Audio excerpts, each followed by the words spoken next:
Assalamualaikum dan salam sejahtera. Hari ini kita sambung topik matriks untuk 1/4, di mana tajuk ini merupakan menggunakan sifat-sifat operasi matriks. Okey, untuk matriks ni dia ada banyak sifat lah, ataupun kita boleh tengok sini dalam beberapa keadaan. Yang pertama sekali 1/4.1 iaitu kalis tukar tertib bagi penambahan. Di mana kamu nampak di sini, okey, A tambah B adalah sama dengan B tambah A.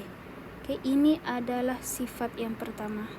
Jadi kamu boleh buktikan melalui operasi inilah yang diberi penambahan. Siapakah matriks A dan siapakah matriks B?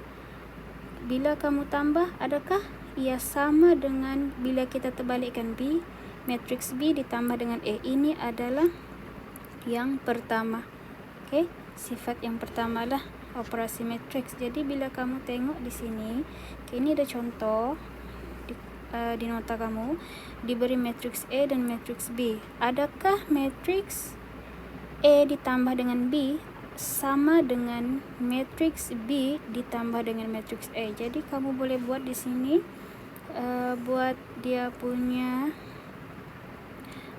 inilah kita cek semula betul atau tidak. Jadi kita buat penambahan macam biasa dan kita akan dapat jawapannya. Dan untuk B tambah A pun sama. Yang ni pertama A tambah B. Untuk yang kedua, ini yang pertama, ini yang kedua. Okey. Untuk B tambah A, kita masukkan juga nilainya. Bila operasi tambah, kita tahulah contoh di sini, negatif 3 ditambah dengan 1, jawapannya adalah di sini, iaitu baris 1 lajur 1. Sama juga untuk baris 1 lajur 2, 5 ditambah dengan negatif 2 adalah sama dengan 3. Okey. Jadi kita buatlah penambahan macam biasa dan kita cek di sini, adakah sama? Ya, ia adalah sama. Jadi kita boleh buat kesimpulan bahawa apabila matriks A ditambah dengan B adalah sama juga bila kita terbalikkan B tambah dengan A. Ini adalah kita buat cek lah. Biasanya dia suruh buktikan. Kita buat pembuktian. Okey. Di sini ada dia punya ni kesimpulan, mematuhi hukum tukar tertib bagi penambahan matriks. Okey, yang kedua pula iaitu 1/4.2 iaitu kali sekutuan bagi penambahan. Nampak di sini ada kurungan dan kurungan. Maknanya di sini ada 3 matriks iaitu matriks A, B dan C. Okey, di sini ada yang pertama, apabila kita lihat matriks A ditambah dengan dalam kurungan B tambah C, adakah ia sama dengan matriks A ditambah B dalam kurungan, lepas tu baru kita tambah dengan C. Okey, yang ni kita boleh buat pembuktian. Maknanya nampak contoh di sini, kamu ada contoh di sini, ada matriks A, ada matriks A, matriks B dan matriks C. Ada 3 lah sini. Jadi untuk buat pembuktian, kita akan tengok di sebelah sini di dalam penyelesaian ni. Okay. Jadi yang pertama kamu buat dahulu. Yang pertama sekali, cari A tambah dengan dalam kurungan B tambah C. Cari yang ni. Okey. Seterusnya kita akan dapat jawapan iaitu 3799. Kita akan dapat jawapan yang ni lah. Itu situasi yang kedua. Okey, dia minta cari yang ni pula. A tambah B dalam kurungan, lepas tu baru tambah dengan C. Lepas tu kita akan cek lah. Ini dia punya jawapan. Okey, ini dia punya jawapan. Jawapannya adalah 3799. Adakah sama? Ya, dia adalah sama. Jadi kita boleh simpulkan bahawa di sini kita boleh simpulkan A tambah dalam kurungan BC adalah sama juga dengan apabila kita tambah A dulu dengan B, lepas tu baru tambah C. Nampak di sini dia ada kurungan ni saja. Okey, kedudukan kurungan tu. Maknanya bila berubah dan dia hanya ada operasi tambah. Operasi tambah. Jadi tidak ada masalah lah kalau dia berubah tempat ataupun kedudukan. Okey, seterusnya 1.4.3. Okey, di sini dia kata dia punya sifat adalah apabila matriks A didarab. Okey, matriks A didarab dengan matriks B adalah tidak sama. Okey, kita akan highlight perkataan di situ. Tidak sama. Apa yang tidak sama? Jawapan akhirlah. Bila kita buat pendaraban A darab B, jawapannya tidak sama apabila kita darab B darab dengan A. Matriks B. Matriks A didarab dengan B tidak sama apabila kita buat pendaraban matriks B darab dengan A. Ini darab.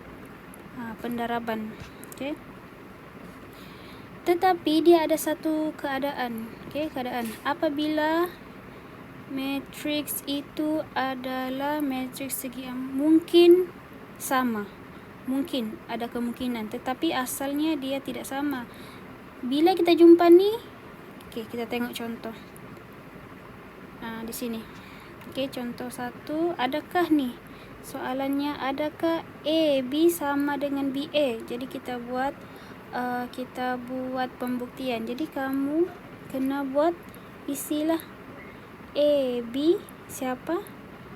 Masukkan A dahulu, negatif 3, 5, 2, 4. Didarab dengan B, 1, negatif 2, 6, 3. Okay. Bila kita dapat ni, A, B, kita akan dapat jawapannya di situ.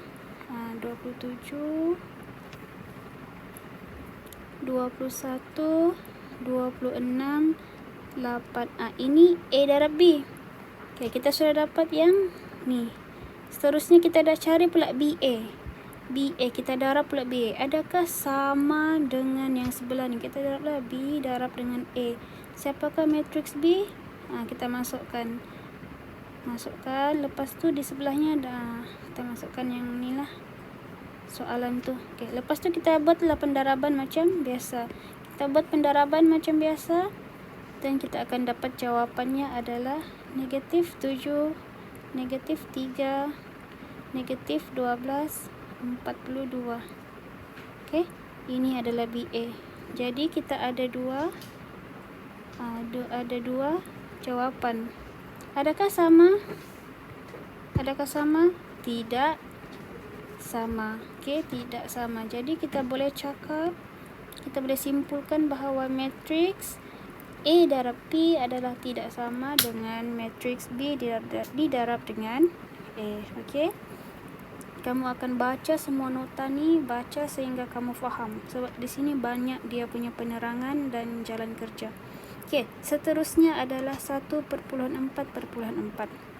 Dia punya sifat adalah kita mau buat pembuktian adakah sama atau tidak. Apabila A didarab dengan B darab C, adakah sama dengan apabila kita darab A dengan B, lepas tu baru darab C. Sebab apa? Kita kena dahulukan kurungan. Kita kena darab kurungan dahulu, baru kita darab yang di luar. Okay? Kita dahulukan kurungan dahulu, baru kita darab yang di luar. Jadi untuk contoh 25 di sini, kamu kena buat pembuktian. Di mana di sini kamu ada 3 matriks. Okey, 3 matriks. Matriks A, matriks B dan matriks C. Okey, ketiga-tiga matriks ni cari hasil darab. Dia kata sini cari hasil darab A darab dengan B darab C. Okey. Lepas tu kita tengoklah. Di sini. Dia punya yang ni yang pertama. Okey, bila kita sudah dapat ni jalan kerja dan dapat jawapannya adalah ini. Yang ni adalah apabila A dalam kurungan B darab C. Kenapa? Bila kita tengok di sini, kita dahulukan yang di dalam kurungan dahulu. Okey. Yang ini adalah A, yang ini B didarab dengan C. Kita selesaikan dahulu B darab dengan C. Bila sudah dapat, baru kita darab dengan jawapannya. Okey, bila dapat jawapannya, kita darabkan dan ini adalah jawapan akhirnya. Sama juga dengan yang ini. Ubah kedudukan pula. Kita ubah kedudukan yang untuk kurungan. Yang awal-awal tadi ni kita kurungkan untuk B dengan C. Kali ini kita ubah A dengan B pula. Jadi kamu masukkanlah ini matriks A, ini matriks B, ini matriks C. Tapi kamu dahulukan pendaraban yang di depan dahulu, yang ada kurungan. Bila kamu darab semua ni, darab. Yang belakang ni jangan gerak. Biarkan saja dia di belakang. Okey, yang ni biarkan saja. Jadi bila sudah selesai dapat jawapan, barulah kamu darab dengan matriks C. Bila dapat matriks C, baru dapat jawapan akhir. Jadi ini adalah apabila kita darab A dengan B dalam kurungan dahulu, barulah kita darab dengan C. Jadi jawapannya kita tengok tidak sama. Yang ini dengan yang ini tidak sama. Jadi kesimpulannya